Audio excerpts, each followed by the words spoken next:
week or so ago, whenever it was, when you guys were in your skid, and it was no quick starts, and they've been struggling the last couple of days anyway. You guys have gotten off to good starts again tonight. Talk about how big of a difference that makes. It's nice. It calms everybody down. I mean, get a couple hits early. The other guys see that.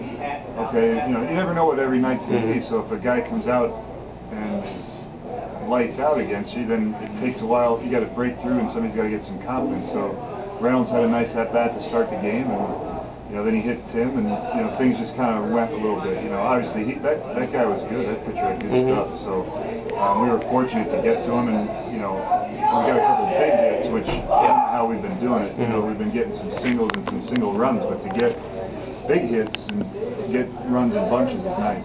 Talk about, over the last few games anyway, it's been kind of a scoring outburst more so than it had been before. What's anything different, or everybody just kind of clicking at the same time? I wish I knew. Yeah. But the guys have been focusing. Our guys, I really feel, have been working hard all along, and maybe it's starting to pay off. Maybe your work that you do every day isn't necessarily just for that night. It might be for the long run. Sure. Maybe it's starting to pay off, and maybe we're in a good stretch. Hitting's very streaky, and as is baseball in general. So hopefully we can ride it out.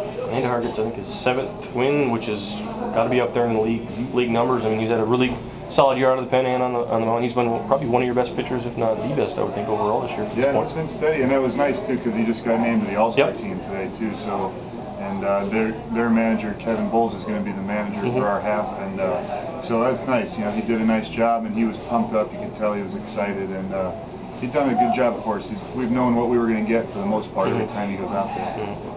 Beckham also got voted to the All-Star game as well. Andhar, talk a little bit about both, what it means to them to be an All-Star. Well, it's a tremendous honor. It shows that you're at the top of your league, and you're voted in by the managers and the PR guys and stuff, so it's a tremendous amount of respect that people are showing you, and it's an honor. You never know if it'll be your only opportunity to be an All-Star, regardless of what level you're playing at. Obviously, Tim's been an All-Star his whole life, at every level, but still, it's his first one as a professional, and that's something special. He'll never forget. Very good.